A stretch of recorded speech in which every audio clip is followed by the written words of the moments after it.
कथावाचक प्रदीप मिश्रा ने श्रीजी राधा रानी के जन्म स्थान और उनके विवाह पर नया विवाद शुरू किया। लाखों करोड़ों भक्त जिन श्रीजी का स्मरण करते हैं उनका विवाह किसी और संग हुआ, ये कहा गया, लेकिन प्रेमानंद महाराज ने कथावाचक प्रदीप मिश्रा को संभल जाने की चेतावनी दी है। कहा कि श्रीजी से माफी मांग लें वरना सर्वनाश होना उनका तय है। दो संतों के बीच हो रहे विवाद के बीच क्या है राधा रानी के जन्म की मान्यता, कहां हुआ उनका जन्म और राधा रानी के विवाह से जुड़ी मान्यता क्या है, आपको खास रिपोर्ट में दिखाते हैं। उनमें व्याप्त है सारी सृष्टि, वो जगत की पालक हैं। माता रूप में वो समस्त प्राणियों की पालनहार हैं। पुत्री रूप में वो हर पिता का बेटियों पर दुलार हैं। वृंदावन के कण कण में वो समाई हैं। निधिवन में निधि वही हैं। निधिवन के पक्षियों की चहचहाहट वही है। गोवर्धन पर्वत की परिक्रमा वही है। वो ही मथुरा धाम है, वो ही राधे, वो ही श्याम है। उनके नाम के बिना वृंदावन की यात्रा पूरी नहीं होती। उनके बिना ब्रज मंडल में सुबह की शुरुआत नहीं होती। वो हर भक्त का विचार है, वो ही मथुरा वासियों का सारा संसार है। तुलसियों में वृंदा वही है। सुंदर रूप में विनोदिनी वही है। प्रिया वही है। श्रीजी वही, किशोरी वही है। माधवी वही, कमला वही है। हरिप्रिया वही, रिदिका वही है। कनुप्रिया वही। राधा रानी नाम होठों पर आने भर से मन प्रफुल्लित हो उठता है, मस्तिष्क प्रमुदित हो उठता है, हृदय आनंदित हो उठता है। राधा रानी को सारा जगत श्री कृष्ण की प्रेमिका के रूप में जानता है। राधा रानी को जगत वृषभानु की लाडली के रूप में जानता है, बरसाने की प्रिया के रूप में जानता है और मधुबन की सखी के रूप में जानता है। राधा रानी का प्राचीन उल्लेख श्रीमद् भागवत पुराण में मिलता है, ब्रह्मवैवर्त पुराण में मिलता है, स्कंद पुराण में राधा रानी का विस्तृत वर्णन मिलता है। राधा रानी का वर्णन चाहे जिस भी रूप में मिले, लेकिन कृष्ण का वर्णन राधा रानी के बिना हर जगह अधूरा है। मधुबन में बजती कृष्ण की बंसी में राधा का बखान है। निधिवन के लता पता में राधा रानी का वास मिलता है।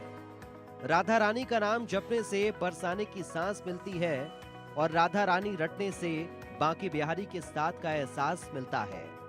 संकेत तीर्थ पर राधा और कृष्ण के पहले मिलन से कृष्ण के द्वारिका जाने तक राधा भक्तों के मानस का हिस्सा बन गई हैं।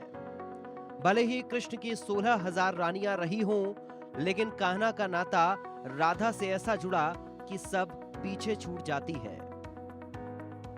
यही राधा रानी अब एक बार फिर भक्तों की जुबान पर है और इस बार पंडित प्रदीप मिश्रा के बयान की वजह से ये सवाल उठ रहा है कि राधा रानी का जन्म स्थान कहां है और किस माटी में उनका बचपन गुजरा है। भगवान कृष्ण की 16,108 रानी में राधा का नाम नहीं है और राधा के पति में कृष्ण का नाम नहीं है। राधा जी के पति का नाम क्या है? क्या नाम है राधा जी के पति का? अनय घोष। क्या नाम है राधा के पति का? अनय घोष। राधा जी की सास का नाम था जटिला, ननन का नाम था कुटिला। राधा जी का विवाह हुआ था ग्राम छाता। कहां की रहने वाली थी राधा? जम के बोलो। है बरसाना। पक्के में बरसाने की राधा नहीं थी, राधा जी थी रावल गांव की। बरसाने में तो राधा जी के पिताजी की कचेरी थी, जिसमें राधा वर्ष में एक बार कचेरी पर जाती थी, इसलिए उसका नाम है बरसाना, वर्ष में एक बार आना। राधा रानी का धाम बरसाना माना जाता है, लेकिन कुछ लोगों का दावा है कि उनका जन्म स्थान बरसाने से 50 किलोमीटर दूर रावल गांव है। राधा की माता का नाम कृति था। मानता है कि राधा की माता कृति प्रतिदिन यमुना में स्नान कर पुत्री की कामना करती थी। एक दिन स्नान के दौरान यमुना से कमल पुष्प प्रकट हुआ, जिसकी चमक सोने सरीखी थी। इस कमल पुष्प के भीतर से ही राधा रानी की आंखें चमक रही थीं। जिस जगह राधा रानी प्रकट हुई, वहां राधा रानी के मंदिर का गर्भगृह है। बरसाना और रावल के बीच की इस खींचतान में कई संत भी कूद पड़े हैं। कल हमको एक क्लिप दिखाई गई किसी भागवत प्रवक्ता की, वो लाडली जी के विषय में बोल रहा है कि राधा ऐसा राधा ऐसा। किशोरी जी के विषय में होश में बोलना हमारा जीवन है, हमारा सर्वस्व है। किशोरी जी तो कुछ नहीं करेंगी, बड़ी करुणामयी है, लेकिन अगर हमारा हृदय जल गया तो तू ना लोक लायक रह जाएगा ना परलोक लायक रह जाएगा। ऐसे भागवत प्रवक्ताओं से बिल्कुल कथा नहीं सुननी चाहिए, नरक की प्राप्ति होती है। केवल बोल दिया ऐसे, ऐसी धूर्तता से शब्द निकले थे कि ऐसा लग रहा था कि नजदीक हूं, तुमको बताऊं कि राधा क्या तत्व है। अभी तुम क्या समझते हो? भोली भाली किशोरी को ऐसा मत समझ लेना। उनके जन ऐसे हैं कि तुम्हारे सर्वनाश करने में बिल्कुल समर्थ हैं। एक संकल्प में न तू लोक लायक रह जाएगा न परलोक लायक रह जाएगा। राधा रानी के इस विवाद के बीच आप पूरी कहानी सुनिए और समझिए। ऐसी मान्यता है कि मथुरा में श्री कृष्ण के जन्म के बाद कंस का प्रकोप गोकुल में बढ़ गया था और कंस से बचने के लिए ही वृषभान अपने परिवार और गांव के साथ उस पर्वत पर बस गए जहां आज बरसाना है। जबकि नंद बाबा अपने परिवार के साथ जिस स्थान पर बसे वो जगह आज नंदगांव के नाम से मशहूर है।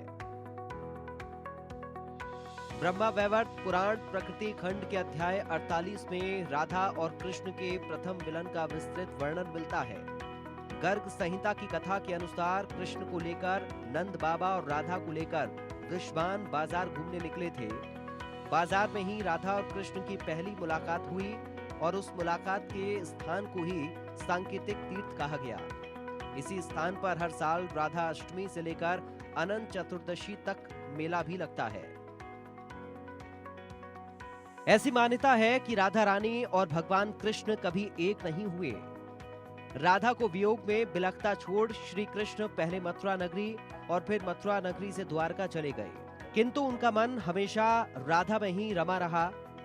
किंतु यदुवंशियों के कुल गुरु गर्ग ऋषि द्वारा रचित गर्ग संहिता में राधा कृष्ण के मिलन का उल्लेख मिलता है। गर्ग संहिता में लिखा गया है कि भंडीर गांव के वन में स्वयं भगवान ब्रह्मा ने राधा और कृष्ण का गंधर्व विवाह कराया था। मान्यता है कि भंडीर गांव में राधा भ्रमण के लिए जाती थीं। एक बार इसी गांव में कृष्ण भी भ्रमण के लिए पहुंचे। अचानक मौसम बिगड़ा, तेज रोशनी चमकी और वहां भगवान ब्रह्मा प्रकट हुए और तभी भगवान ब्रह्मा ने राधा और कृष्ण का गंधर्व विवाह कराया। इस विवाह में राधा की सखियां विशाखा और ललिता भी सम्मिलित हुईं। लेकिन पंडित प्रदीप मिश्रा ने इस विवाह को लेकर भी नई कथा कह डाली है। और माफी की बात करते हो, इस राधा रानी के चरणों में तो मेरी पूरी जिंदगी, मेरा खानदान और मेरा कुटुंब पड़ा है। हमने हमारी जिंदगी की जितनी परिक्रमा करी गोवर्धन नाथ जी की, उस परिक्रमा में 1 रुपया भी हमने कभी ब्रज के अंदर पैसा खर्च कर कर नहीं। हमने नियम लिया था कि ब्रज में जितनी परिक्रमा करेंगे ब्रजवासी से मांग कर करेंगे। मेरे गोवर्धन नाथ जी की परिक्रमा में जितने ब्रजवासी रहते हैं सब पहचानते हैं सीहोर वाले को, कि बचपन से परिक्रमा करता है। जब चड्डी पहनता था हाफ, उस समय से परिक्रमा करता था और ब्रजवासियों से 2 रोटी मांगकर खा लेता था। पक्का ये हम वृंदावन से गर्जना करें। महारानी जी के विषय में बोला तो ना लोक लायक, देख लेना, सभा में कह रहा हूं, देख लेना ना लोक लायक रह जाएगा ना परलोक लायक रह जाएगा। और देख लेना किसी काम का नहीं रह जाएगा। ये साफ नहीं है, ये परिणाम बोल रहा हूं, माइक से बोल रहा हूं, चिल्ला के बोल रहा हूं। मान्यता है कि राधा कृष्ण के विवाह के उपरांत भगवान ब्रह्मा स्वयं श्री जी ललिता और विशाखा वन से अंतर्ध्यान हो गए। ऐसी भी मान्यता है कि गर्ग ऋषि के कहने पर ही श्री कृष्ण राधा रानी को बरसाने में ही छोड़कर मथुरा चले गए और अपनी बांसुरी भेंट स्वरूप राधा को सौंप गए थे। मथुरा वृंदावन में राधा कृष्ण की रास लीला के गीत हर दिन सुने और सुनाए जाते हैं और इस भूमि पर जब जाने अनजाने लोग एक दूसरे से मिलते हैं तो बस एक ही शब्द जुबान पर आता है, Radhe Radhe. Bureau report, India news.